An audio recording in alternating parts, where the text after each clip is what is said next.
कलावंत आलेला आहे. You looking very sweet.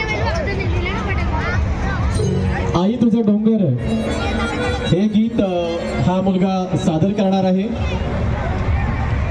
याचं गीत आपण गोड मानून घ्याल, त्याचं मनोबल वाढवाल अशी अपेक्षा आहे. All the best.